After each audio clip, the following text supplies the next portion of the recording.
3 forgotten murder cases. 1. Murder of Elizabeth Chantrelle. Eugène Chantrelle was born in 1834 in Nantes, France. He likely had some university education, as he was fluent in Latin and Greek and also spoke good English and German. His medical knowledge, too, was quite impressive for someone without a formal background. In 1865, Eugène moved to Edinburgh, Scotland, where he rented a comfortable house at 81A George Street, living above a shop. He announced in the Scotsman newspaper that he was looking for private students to teach. Eugène was a handsome man, well-dressed, and he seemed to be educated and cultured. Because of this, he got jobs at several schools, including the private Newington Academy, where he started working in December 1865. There, he met a beautiful 15-year-old student named Elizabeth Cullen Dyer, who came from an esteemed family in Edinburgh. After a brief romance, Eugène seduced Elizabeth, and she became pregnant. Faced with this situation, they hurriedly got married on August 11th, 1868. Elizabeth moved in with him at 81 George Street, where she gave birth to their son, Eugène John, later that same year. At first, Eugène and Elizabeth had a good relationship. He taught private lessons in French and Latin in the schoolroom of their home. However, things soon took a turn for the worse. Eugène developed a heavy drinking problem. He loved to drink wine and champagne, and even started to indulge in whiskey, consuming a bottle a day. As the marriage deteriorated, Eugène became abusive. He would often hit and mistreat Elizabeth, sometimes throwing her out of their home at night, forcing her to seek refuge in the flat below. He would threaten her with horrible words, saying he might shoot her with a gun he carried or poison her using his medical knowledge. Elizabeth was terrified for her life and wrote to her mother about the abuse, but her mother urged her to stay, worried about splitting the family up since they had 3 young children to care for. In October 1877, Eugène took out £1,000 life insurance policies on both himself and Elizabeth. Elizabeth feared for her life, thinking he might try to kill her for the money, but her mother dismissed her worries. By New Year's Eve that year, everything appeared normal at the Chantrelle home. Eugène was struggling financially because of his lavish lifestyle, but kept celebrating with wine and champagne. On New Year's Day, Elizabeth woke up feeling unwell with a slight headache. Eugène sent their eldest son to buy a duck for dinner, but Elizabeth didn't eat anything and was sick instead. The next morning, their servant, Mary Barn, woke up early to make tea for Elizabeth. When she checked on her, Elizabeth was lying in bed, moaning, with the pillow and sheets stained from vomiting. In the living room, there was a large empty whiskey bottle, suggesting that Eugène's drinking might have led to more serious issues. When Eugène Chantrelle woke up, he went to check on his wife, Elizabeth, who was lying unconscious and didn't respond. He called for Dr. Carmichael, who arrived at 8:30 a.m. The doctor noticed a smell of gas in the room and suspected that Elizabeth might have been poisoned by coal gas. He brought some brandy to give her a stimulant, but Eugène, feeling desperate, drank most of it when the doctor wasn't looking. Dr. Carmichael then contacted Dr. Littlejohn, the police surgeon, and Mrs. Dyer, Elizabeth's mother, brought along their family doctor to help. Despite their efforts to revive Elizabeth, the doctor's attempts at artificial respiration didn't work, and sadly, she died shortly after arriving at the Royal Infirmary. Eugène acted dramatically, expressing grief and anger, even accusing the doctors of killing his wife. When the gas company was called to investigate, they found that a gas pipe behind the shutters in Elizabeth's bedroom had been forcefully loosened by someone. However, the doctors changed their minds about the cause of death. Dr. Gordon, who had dealt with many poison cases, suspected that Elizabeth had died from a narcotic poison rather than gas poisoning. A post-mortem examination confirmed this suspicion, by finding opium in the vomit on her nightdress. At Elizabeth's funeral, there were heartbreaking moments when Eugène tried to throw himself into her grave, overcome with emotion. However, police investigations revealed that he had bought 60 grains of opium just a month before her death, leading to his arrest for her murder. Interestingly, Elizabeth's urine had an alcoholic smell, indicating that he might have mixed the poison with some whiskey from the empty bottle found in their living room. It appeared that the loose gas pipe was a clumsy attempt to make her death look like an accident, so he could collect on her life insurance. The trial for Eugène began on May 7th, 1878, presided over by Lord Moncrief. The maid, Mary Byrne, provided crucial testimony against him, speaking clearly about what she witnessed.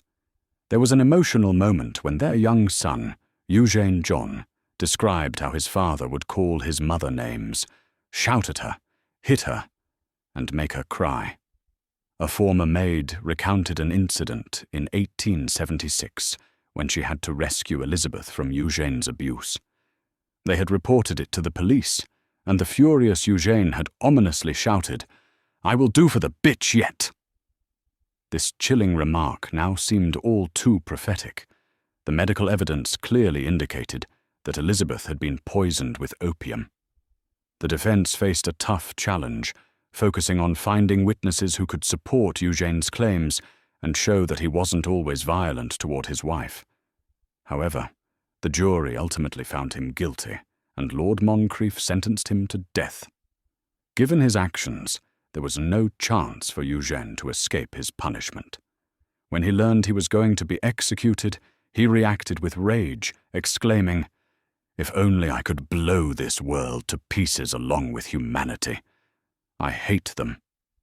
On the night before his execution, when asked if he wanted anything special, he coldly requested, "Send in 3 bottles of champagne and a woman." But this request was denied. Unrepentant until the end, Eugène enjoyed a last meal of coffee, eggs, and a glass of brandy, followed by a cigar. On May 31st, he was hanged by the executioner, Marwood, in a private execution, the first of its kind in Scotland, taking place within the prison grounds.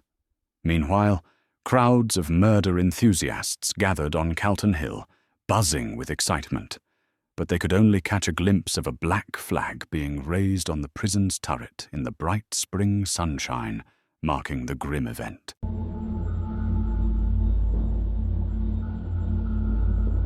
Two, Sophie Johannesdotter, the Swedish-Norwegian serial killer. It's hard to imagine what it was like to be Sophia, what it was like to grow up in poverty in the Swedish countryside. It was at a time when there was a lot of hunger in the villages in Sweden, and only a few had enough money for a ticket to emigrate to America. This was something Sophia never had the opportunity to do. She chose to try her hand in Norway, like so many others. Dalsland, where Sophia came from, Bohuslän, and Värmland were the areas where most Swedes came to Norway. At that time, Norway became a kind of poor man's America, and Halden had up to 30% Swedes. Sophia was born on an August day in 1839 on a croft under Tegan in Ertemark. Her father, Johannes Eriksson, was also born and grew up here. Johannes had been married before and became a widower with 5 children before he met Maja Olofsdotter and remarried. They have Sophia and another 5 children, of whom 2 died. The family moves to the Backstugan Landsberg under Gottersbyn. The cottage is only 5 by 4 meters, and this is where Sophia grew up. They live in poverty, and at the age of 10, she is subjected to abuse. Only when she is about to be confirmed does she get some form of schooling. The pastor considers her to be a good girl, but poor in reading and writing, and therefore she gets a poor grade in Christian studies. When Sophia was seen as a less beautiful girl, she was lonely a lot and became very withdrawn. She went to the village, learned to be a seamstress, and got a job with a widow. Here she gets her certificate. With the paper saying that she was an honourable and reliable woman, Sophia set out on her walk to Holden in 1867 in the hope of a better life.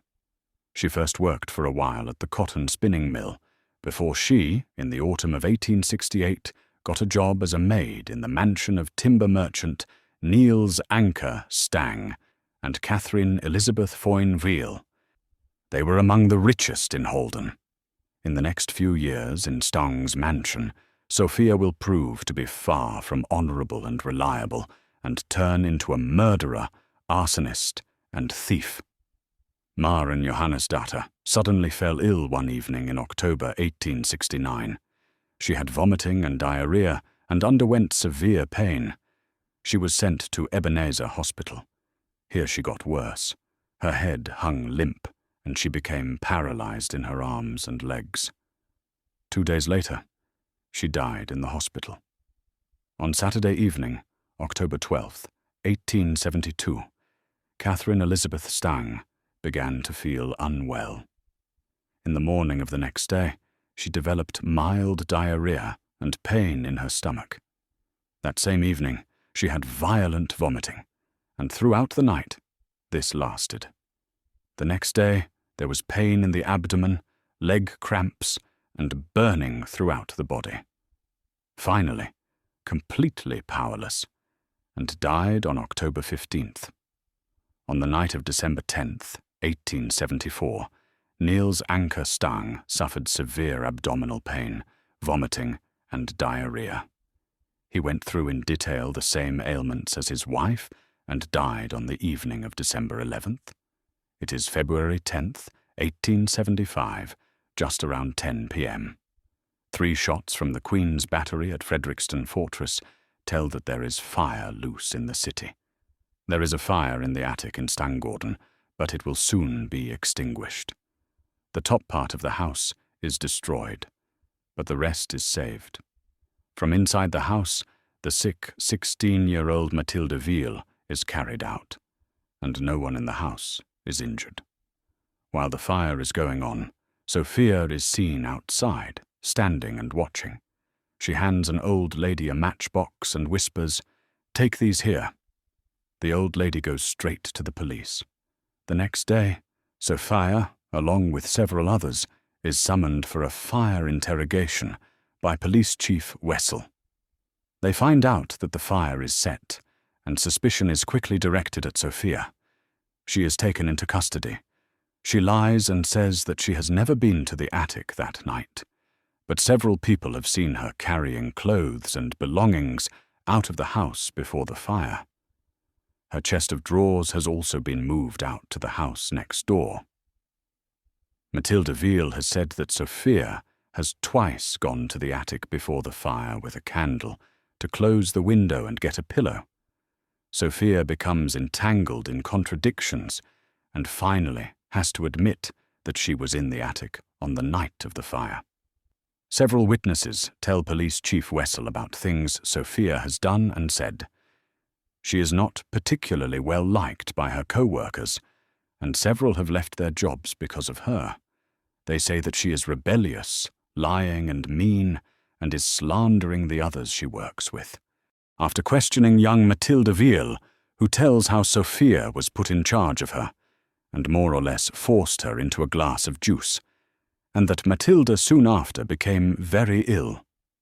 Other witnesses say that she was never on good terms with the lady of the house, and had heard Sophia say that such women should be slitted to death. Means to poison. Chief of Police Wessel and Parish Priest Fries had conversations with her, and both tried in their own way to get her to confess. She just made up more stories and got entangled in new contradictions. Wessel then has the bodies of Mr. and Mrs. Stang exhumed, and the same with Maren Johannesdatter, to check if there were remains of poison in their bodies. When they find remains in all the bodies, they put Sophia in a carriage and drive to the morgue at Ebenezer Hospital. There she is confronted with her work, and her close contact with the 3 bodies prompts her to confess.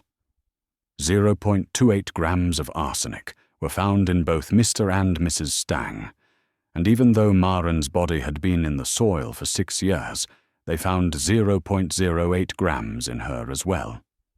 Maren and Sophia had been enemies about everything, and Sophia owed Maren 3 specidols.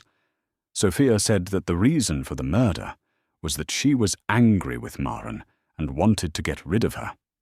So she got poisoned in a cup of tea for dinner. She died shortly after.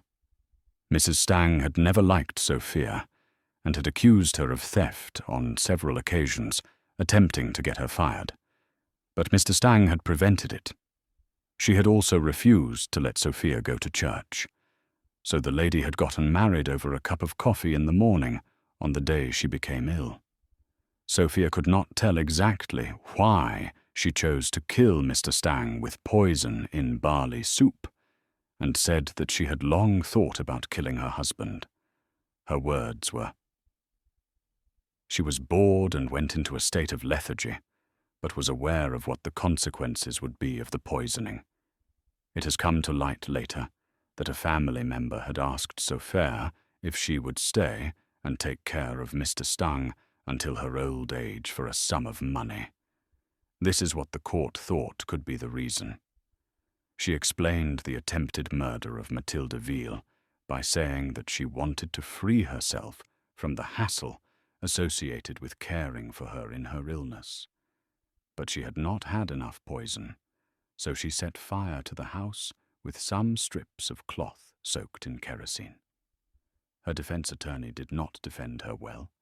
He believed that her evil disposition had won over her because of inadequate upbringing and teaching in childhood. On July 19th, 1875, the verdict was handed down. Sophie Johannesdatter should be known to have her life broken for murder, including of her husband and mistress, for attempted murder, arson, and theft. She appealed, with both the Christiania Diocesan Court and the Supreme Court upholding the judgment. In the City Council on November 27, 1875, it was decided to carry out the death sentence, and the document was signed by King Oscar II personally. In Halden Prison on the Square, in the days leading up to the execution, she had conversations with parish priest Fries and with chaplain Eugene Hansen. She had long conversations with the latter about her life. She also became a believer, which helped her to face death in a calm way. On February 18th, 1876, she was woken up early in the morning. Then she had an hour's conversation with the parish priest before she set out on her last journey. It was cold that day, and the execution was to take place at 10:30 in the morning. From 7 to 8 in the morning, people had gathered at the place of execution, where they sold crackers, donuts, and hot drinks, as if it were a pure marketplace. Some children were even taken out of school to watch. 3,000 people had gathered, several from out of town. It is also said that Sophia's brother was there. The scaffold had been erected the day before, a square platform with 4 small steps. In one corner stood the block, which was a huge plank arranged lengthwise. Close by was a table with a simple chair. On the table was a bottle of wine and a glass. There was full screaming and cheering when the cortege came driving, and in one of the carriages sat Sophia with the parish priest, the town bailiff, and a doctor. The pipe concert stopped immediately when Sophia appeared. She walked calmly and with firm steps with the parish priest to the scaffold, but hesitated for a moment at the foot of the stairs because they had put the open chest with straw there. Executioner Theodore Larsen and the Jack of the Rascals were ready, but the axe was hidden. Sophia sat down at the small table, and a police officer poured her a glass of wine. She emptied it in one go. The town bailiff read the verdict aloud before the parish priest gave a short speech and a prayer for her soul. Then Sophia hid her face in her hands. The priest thanked her for the moments they had had together. Sophia calmly answered in the affirmative to the questions that were asked, whether she pleaded guilty and was prepared to die. Then she took the Swedish book that she got for confirmation out of her pocket and read aloud the entire hymn, Källen, took off his coat, folded it, and put it on the chair. Stiff cuffs were put on top, but she gave the cufflinks to the parish priest as a memento. Finally, with a steady hand, she untied the knot on the headscarf and folded aside the waistband of the dress so that her neck was exposed. She held out her hand to the priest and said, "Now I'm going home to Jesus," and walked without help with calm steps, and laid her head down on the block. The Jack put on her the black blindfold. Fries read the Lord's Prayer aloud, but stopped abruptly and turned his back on the block. He went on reading, and at the fifth prayer, "Forgive us our guilt." The executioner's axe fell with a great blow, so that the whole scaffold shook. Thus, Sophia's life was over.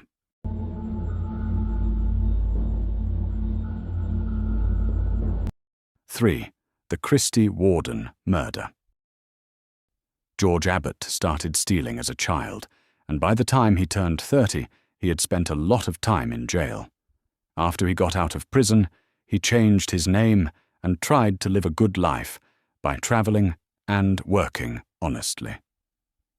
While working on a farm in Hanover, New Hampshire, he fell in love with the farmer's daughter, Christy Warden. But when she didn't love him back, he went back to stealing, this time forcing her at gunpoint in a place called the Vale of Tempe. George came from a well-off family in New England. His grandfather, Eliphalet, owned Abbott's Mills and was a big figure in North Thetford, Vermont. His father, Harris, ran a small business in Salem, Massachusetts. George's mother died shortly after he was born in 1857, and he was raised by his uncle and aunt, Israel and Mary Abbott. In 1867, they moved to the family estate in North Thetford. George was good-looking and smart, doing well in school, but he often stole things. He loved to read, but mostly chose cheap, thrilling novels that fueled his bad behavior. He started stealing jewelry, tools and farm equipment from neighbors, hiding them in a cave by the Connecticut River. At 14, he stole a stove from a neighbor, which got traced back to him, but his family helped him avoid trouble. Later, he even shot a neighbor's dog and threatened the owner, but the man didn't report it. In the early 1870s, George teamed up with a worker from his uncle's business, Peter Duplessis, to rob homes in the Connecticut River Valley. He was caught with stolen items, including watches and weapons. This time, his family couldn't help him, and he was sentenced to 4 years in prison. His father was so ashamed that he took his own life. After leaving prison, George wanted to be good, but soon returned to his old ways with a new gang, stealing again and hiding his loot in a cave. Eventually, his hiding place was found, and after a gunfight where he was heavily wounded, he was sentenced to 15 years in Windsor Prison. Despite his behavior, he was a good prisoner and crafted a makeshift rope ladder from materials he collected. He used it to escape on September 30th, 1887. George traveled through the South, taking various jobs and adopting the name Frank Olney. In July 1890, he returned to New England and found work on a farm owned by Andrew H. Warden in Hanover, New Hampshire. After a week, Andrew hired him until March. Andrew had 2 sons and 5 daughters, but the oldest daughters were already gone. 15-year-old Fanny Warden didn't like Frank, but he got along well with 28-year-old Christy. Christy was attractive, smart, and lively, known for her charming nature. She worked as a secretary for a local professor and was involved in community activities. Christy and Frank developed a relationship, enjoying sleigh rides together, attending church, and reading stories to each other. Christy was troubled by Frank Almy's unwillingness to talk about his past. His violent temper and actions made her see him as someone who needed to change, and she didn't want to take on that challenge. Frank was very in love with Christy, but she didn't feel the same way. In early 1891, while she was away in Manchester for a class, Christy wrote to him about her feelings. "I think you should know how I really feel. I have told you before the kind of man I want to love. You seem to go against what is good, and I believe you have suffered because of it. I wouldn't want to marry someone I felt needed to change first." However, she left a glimmer of hope. "Frank, I want to see how strong your love is. Can you open your heart to good influences and wait patiently? If you can, I think you can succeed because you have many good qualities, and I can't help liking you despite your faults." But in March 1891, Frank's job was not renewed, and Christy's brother Johnny said he cried when he said goodbye to the family. Frank went back to Massachusetts for 2 months. While there, he showed his landlady Christy's picture, saying, "If I can't have her, no one else will." In June 1891, Frank returned to New Hampshire and went to the Warden farm late one night. Behind the farmhouse, he found 3 barns filled with hay and dug out a spot to sleep, where he could peek through a hole to see the yard. He brought gifts for Christy, including a book and 2 guns. He wanted to talk to her privately, but that chance never came. At night, he stole food from nearby farms. One night, he broke into the warden's house looking for Christy, but found only another guest, Amelia Thompson. He threatened her if she told anyone he was there. On July 17th, Almy knew Christy would be coming home from a meeting. He hid and pulled out a gun when he saw her, her sister Fanny, and a friend walking along the road. He shouted, "I'm Frank Almy. I just want to talk to Christy. You all leave, and I won't hurt you." He then grabbed Christy's arm and pulled her away, while Fanny tried to help her. As he dragged Christy toward a field, she cried out for help. Almy shot at Fanny, but missed, and Fanny ran to get help. She returned with local farmer Emmett Marshall, just in time to hear more gunshots and see Almy fleeing. They found Christy dead, shot in the head. A big manhunt began for Almy, with a $5,000 reward for his capture. He was seen in various places, but he returned to the hidden spot in the Warden barn, where he stayed for over a month. Then, Louisa Warden discovered his hiding place. She reported it to the sheriff, who staked out the barn with a friend. Around 2 a.m., they saw a barefoot man entering the barn. The next day, many townspeople came to help find Almy. They used pitchforks to search the hay and eventually located him. When he started shooting at them, they stepped back and tried to negotiate for his surrender. After 2 hours, a group rushed the barn and captured him, dragging him to a wagon. Some wanted to lynch him, but calmer voices prevailed. Since Hanover didn't have a secure jail, he was taken to a nearby hotel. Over 1,000 angry people gathered at the hotel, fearing he would be lynched.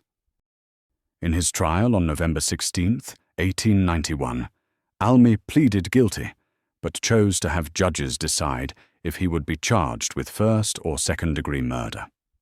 Louisa and Fanny Warden gave strong testimonies about what happened that night.